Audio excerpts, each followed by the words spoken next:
Assalomu alaykum aziz qarindoshlar, hammalarimiz vaqt xayrlik bo'lsin. Nur Ikronning darslari qachon chiqadi deb intizor bo'layotgan qarindoshlarga, Nur Ikronning barliq ko'rganlarga Nur Ikrondan katta bir xo'sh xabarimiz bor. U bo'lsa-mu, bizning ulgimiz bo'lgan Rasulullohning sahobalari, o'quvchilari bo'lgan Qur'on Karimga amaliy hayot bilan amal qilib, jonliq Qur'on bo'lib o'tib ketgan sahobalarning hayotini sun'iy aql texnikasidan ishlashni planlagan edik Ramazon oyida. Bu plan bir qancha bosqichlar bitib chiqadigan bo'lg'achqa, masalan, sahobalarning hayotini to'plash, ondan keyin uni ssenariylashtirish, ondan keyin har bir sahoba va yoki salbiy kishilarning obrazini yaratish, ondan keyin u rasmlarni jonlantirish o'xshash bir qancha bosqichlarni besib o'tadigan bo'lg'achqa, darsimiz biroz kechikib ketgan bo'ldi. Lekin kechikib ketgan bo'lsa-mu, Alloh shukr bo'lsin. O'zimizmi xursand bo'ldik, inshaalloh sizlarni xursand bo'ldik.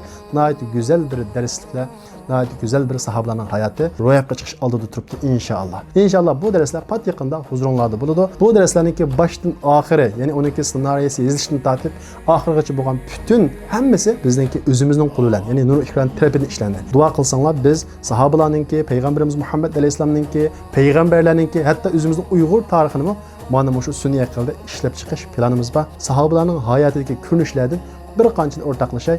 Bizning kitobimizda Quddusni Farruh degan bir kishining taslim oladiganlik so'zlangan.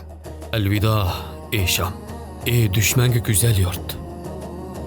Nemishqa tilamchilik qilasan? Ey Ömer, bosh to'laverib kambag'al bo'lib ketdim. Shuni bosh to'layolmayapman. Yosh vaqtinglarda ishlatib, qiyirg'onni ko'chaga tashlab qo'yamaymiz. Sahabiler izledin, çaknigan izzat nuri, Ötkeni sıkın idin, hak İslam'ın tübbuli.